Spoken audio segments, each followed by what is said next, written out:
ಶುಭ ಸಂಜೆಯ Somaiah English medium ಸ್ಕೂಲಿನ ಒಂದು 22ನೆಯ ವಾರ್ಷಿಕೋತ್ಸವ ಸಮಾರಂಭದ ವೇದಿಕೆ ಮೇಲೆ ಆಸೀನರಾದಂಥ ಬಕ್ಷಿ ಸರ್ ಅವರೇ,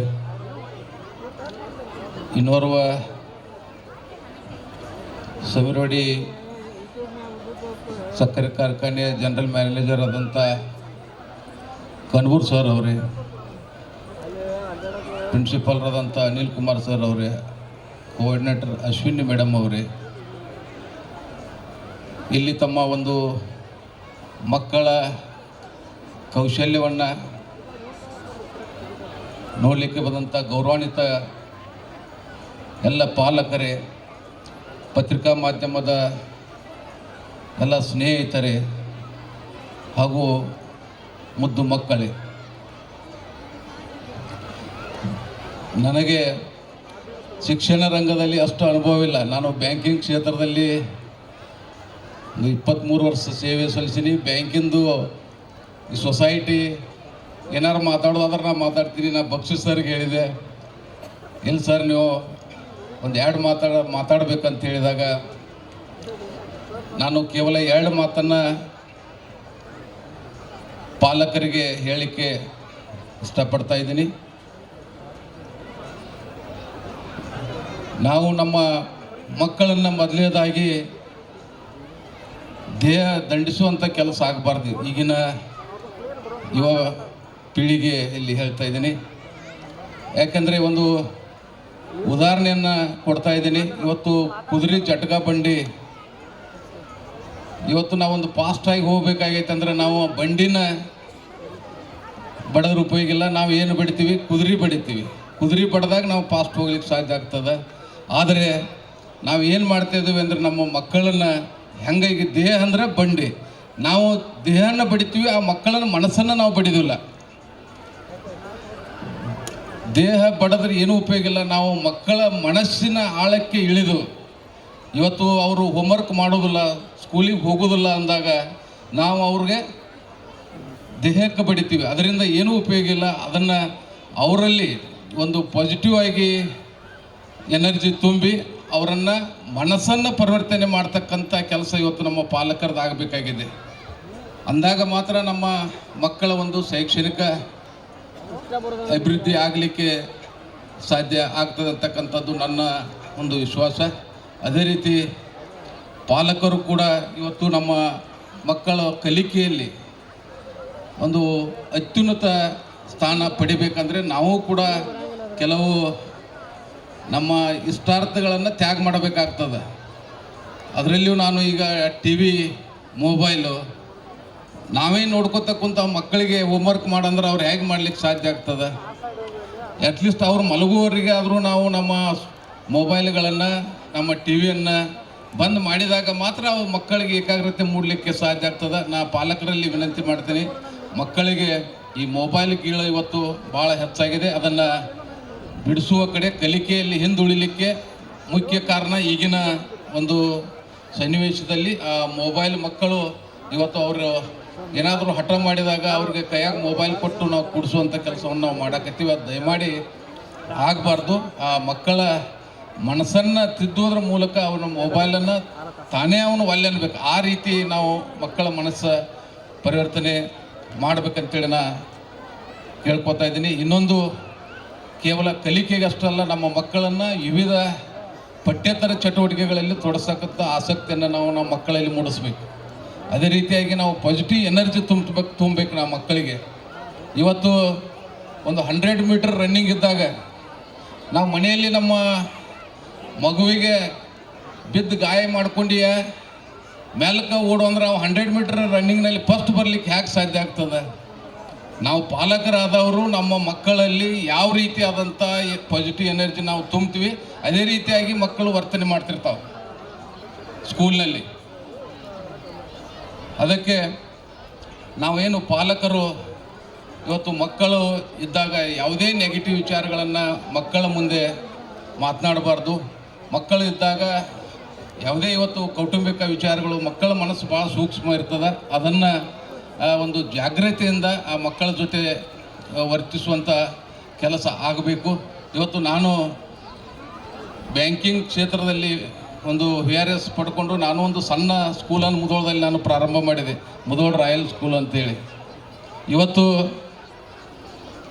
ನನ್ನ ಒಂದು ಭಾವನೆ ಪ್ರಕಾರ ನಾವು ಏನು ಒಂದು ಸಾಮಾಜಿಕ ಬಡವರಿಗೆ ನಿರ್ಗತಿಕರಿಗೆ ಏನು ಒಂದು ಸೇವೆಯನ್ನು ನಾವು ಮಾಡ್ತೀವಿ ಅದನ್ನು ದೇವ್ರ ಮ್ಯಾಲೆ ನೋಡ್ತಾನಂತಕ್ಕಂಥ ಭಾವನೆ ನನ್ನದು. ನಾನು ಕರೋನಾ 2ನೇ ಅಲೆ ಸಂದರ್ಭದಲ್ಲಿ ಎಲ್ಲಿಯೂ ಆಕ್ಸಿಜನ್ ಸಿಗ್ತಾ ಇದ್ದಿಲ್ಲ. ನಾನು ಅವತ್ತು DC ಅವರಿಗೆ ಮಾತಾಡಿ ನಾನು ಒಂದು ಟ್ಯಾಂಕರ್ ಆಕ್ಸಿಜನ್ ಎಷ್ಟು ಬೀಳ್ತದೆ ಅಂತ DC ಮಾತಾಡಿದ್ವಿ, ಡಿಸ್ಟ್ರಿಕ್ಟ್ ಹೆಲ್ತ್ ಆಫೀಸರ್ ಜೊತೆ ಮಾತಾಡಿದಾಗ ಅವರು ಒಂದು 3,60,000 ರೂಪಾಯಿ ಅಂತ ಹೇಳಿದ್ರು. ನಾನು ಜಿಂದಾಲ್ಗೆ ಅವತ್ತು ಬುಕ್ ಮಾಡಿ ಒಂದು ಟ್ಯಾಂಕರ್ ಆಕ್ಸಿಜನ್ನನ್ನು ನಾನು ಡಿಸ್ಟ್ರಿಕ್ಟ್ ಇದಕ್ಕೆ ತಂದು ನಾನು ಡಂಪ್ ಮಾಡಿಸಿದೆ. ಆವಾಗ ಭಾರಿ ಕ್ರಿಟಿಕಲ್ ಪರಿಸ್ಥಿತಿ ಆಗಿತ್ತು. ಅವತ್ತು ಒಂದು ವಾರದವರೆಗೆ ನಮ್ಮ ಇಡೀ ಬಾಗಲಕೋಟೆ ಜಿಲ್ಲೆಗೆ ಪ್ರೈವೇಟ್ ಮತ್ತು ಗೌರ್ಮೆಂಟ್ ಹಾಸ್ಪಿಟ್ಲಿಗೆ ಒಂದು ವಾರದವರೆಗೆ ಅದು ಆಕ್ಸಿಜನ್ ಸಪ್ಲೈ ಆಯಿತು. ನನಗೆ DC ಅವರು ಮತ್ತು ಡಿಸ್ಟ್ರಿಕ್ಟ್ ಆಫೀಸರ್ ಹೆಲ್ತ್ ಆಫೀಸರ್ ಬಂದು ನನ್ನ ಮನೆಗೆ ಬಂದು ಸನ್ಮಾನ ಮಾಡಿದರು.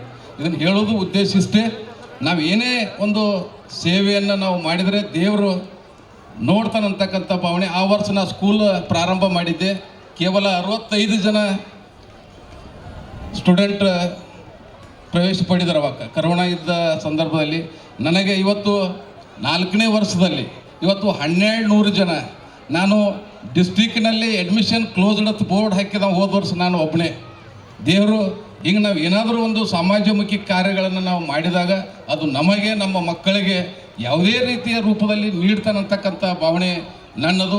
ಪಾಲಕರಲ್ಲಿ ಏನು ವಿನಂತಿ ಮಾಡಿಕೊಳ್ತದೆ, ನಾವು ಗಳಿಸಿದ ಆದಾಯದಲ್ಲಿ ಒಂದು ಸ್ವಲ್ಪನಾದರೂ ನಾವು ಬಡಬಗ್ಗರಿಗೆ ಒಂದು ಸಮಾಜಕ್ಕೆ ಅದನ್ನು ವಿನಿಯೋಗಿಸುವುದರ ಮೂಲಕ ನಮ್ಮ ಮಕ್ಕಳ ಮನಸ್ಸಿನಲ್ಲಿಯೂ ಕೂಡ ಒಂದು ಒಳ್ಳೆಯ ಭಾವನೆ ಮೂಡ್ತದೆ. ನಾವು ಮಕ್ಕಳಿಗೆ ಇವತ್ತು ಮನೆಯ ಮುಂದೆ ಬಂದಾಗ ಒಂದು ಭಿಕ್ಷುಕರಿಗೆ ನಾವು ಯಾವ ರೀತಿ ಪಾಲಕರು ವರ್ತನೆ ಮಾಡ್ತೀವಿ ಅದೇ ಮಕ್ಕಳ ತಲೆಯಲ್ಲಿ ಮೂಡ್ತದೆ. ನಾವು ಭಿಕ್ಷುಕರು ನಿರ್ಗತಿಕರು ಬಂದಾಗ ನಾವು ಒಂದು ಚಪಾತಿ ಒಂದು ರೊಟ್ಟಿಯನ್ನು ಓದು ಕೊಡಪ್ಪ ಅಂದ್ರೆ ಅದು ಮಗು ಕೊಡ್ತದೆ, ಅದ್ರ ತಲೆಯಲ್ಲಿ ಒಂದು ಒಳ್ಳೆಯ ಭಾವನೆ ಮೂಡ್ತದೆ. ಅದನ್ನು ಬಡದು ಹೊರಗೆ ಹಾಕಂದ್ರೆ ಅದು ಒಂದು ಬಡಿಗೆ ತುಂಬ ಬಡದು ಹೊರಗೆ ಹಾಕ್ತದೆ. ನಾವು ಯಾವ ರೀತಿಯಾದಂಥ ನಡವಳಿಕೆ ಇರ್ತದೆ ಆ ಮಕ್ಕಳ ತಲೆಯಲ್ಲಿ ಅದು ಮೂಡ್ತದೆ. ಅದಕ್ಕೆ ತಾವೆಲ್ಲರೂ ನಮ್ಮ ಮಕ್ಕಳಲ್ಲಿ ಒಂದು ಒಳ್ಳೆಯ ಭಾವನೆ, ಒಂದು ಸಮಾಜಮುಖಿ ಕಾರ್ಯ ಮಾಡ್ತಕ್ಕಂಥ ಭಾವನೆ ನಮ್ಮ ಮಕ್ಕಳಲ್ಲಿ ಮೂಡಬೇಕಾದ್ರೆ ಅದು ಪಾಲಕರ ಒಂದು ನಡವಳಿಕೆ ಅದರ ಮಕ್ಕಳ ಮನಸ್ಸಿನ ಮೇಲೆ ಭಾಳ ಪ್ರಭಾವವನ್ನು ಬೀರ್ತದೆ. ಅದಕ್ಕೆ ಎಲ್ಲ ಪಾಲಕರು ಒಂದು ಒಳ್ಳೆಯ ರೀತಿಯಾಗಿ ಮಕ್ಕಳ ಮುಂದೆ ನಡೆದುಕೊಳ್ಬೇಕಂತ ಹೇಳ್ತಾ, ಏನು ಇವತ್ತು ಸೋಮಯ್ಯ ಸರ್ ಅವರ ಸಮಾಜಮುಖಿ ಕಾರ್ಯ ನನ್ನ ಮನಸ್ಸಿನಲ್ಲಿ ಕೂಡ ಭಾಳ ಮೂಡಿದೆ. ನಾನು 20-25 ವರ್ಷದಿಂದ ನೋಡ್ತಾ ಇದ್ದೀನಿ. ರೈತರಿಗೆ ಸಾಕಷ್ಟು ಇವತ್ತು ರೈತರು ತೊಂದರೆ ಇದ್ದಾಗ ಸಾಕಷ್ಟು ಸಮಾಜಮುಖಿ ಕಾರ್ಯಗಳನ್ನು ಸಮೀರವಾಡಿ ಫ್ಯಾಕ್ಟ್ರಿಯವರು ಬಕ್ಷೀಸ್ ಸರ್ ಒಂದು ಏನು ಮುಂದಾಳತ್ವದಲ್ಲಿ ನಮ್ಮ ಕನಬೂರು ಸರ್ ಒಂದು ಮಾರ್ಗದರ್ಶನ ಭಾಳ ಇವತ್ತು ರೈತರಿಗೆ ಸಾಕಷ್ಟು ಸಹಾಯ ಸಹಕಾರವನ್ನು ಸಮೀರವಾಡಿ ಫ್ಯಾಕ್ಟ್ರಿಯವರು ನೀಡ್ತಾ ಇದ್ದಾರೆ. ಈ ಸಂದರ್ಭದಲ್ಲಿ ನಾನು ಮುಧೋಳ ತಾಲೂಕು ಹಾಗೂ ಎಲ್ಲ ಸುತ್ತಮುತ್ತಲಿನ ತಾಲೂಕು ರೈತರ ಪರವಾಗಿ ಕೂಡ ನಾನು ಬಕ್ಷೀಸ್ ಸರ್ಗೆ ಮತ್ತು ಕನಬೂರು ಸರ್ಗೆ ತುಂಬ ಅಭಿನಂದನೆಯನ್ನು ಸಲ್ಲಿಸ್ತೀನಿ ಸರ್. ಈಗೇನೋ ಹೋಸರ 25 ಲಕ್ಷ ಆಗೈತಿ, ಈ ಸರ 30 ಲಕ್ಷ ಕ್ರಷಿಂಗ್ ಆಗಲಿ ಅಂಥೇಳಿ ನಾ ಆ ದೇವರಲ್ಲಿ ಬೇಡಿಕೊಂಡು ತಮ್ಮ ಫ್ಯಾಕ್ಟ್ರಿ ಸ್ಕೂಲು ಒಂದು ಒಳ್ಳೆಯ ರೀತಿಯಾಗಿ ನಡೆದು ಇವತ್ತು ಅಂತಾರಾಜ್ಯ ಮಟ್ಟದಲ್ಲಿ ಒಂದು ಕೀರ್ತಿಯನ್ನು ಈ ಶಾಲೆ ಪಡೀಲಿ ಅಂತ ಆಶಿಸ್ತಾ ಏನು ಇವತ್ತು ನನ್ನನ್ನು ಕರೆದು ಒಂದು ಸನ್ಮಾನ ಮಾಡಿದ್ದಕ್ಕಾಗಿ ನಾನು ಎಲ್ಲ ಆಡಳಿತ ಮಂಡಳಿಯವರಿಗೆ, ಬಕ್ಷೀಸ್ ಸರಿಗೆ, ಕನಬೂರು ಸರಿಗೆ ಹಾಗೂ ಎಲ್ಲ ಪಾಲಕರಿಗೆ ನಾನು ವಂದಿಸುತ್ತಾ ನನ್ನ ಮಾತಿಗೆ ನಾನು ವಿರಾಮವನ್ನು ನೀಡ್ತಾ ಇದ್ದೀನಿ. ಜೈ Hind.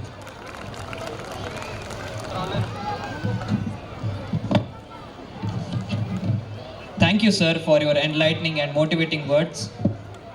Now, we would like to invite Shikanpur Sir, Senior General Manager, Kane, GBL Samirwadi, to address the audience. Please, sir.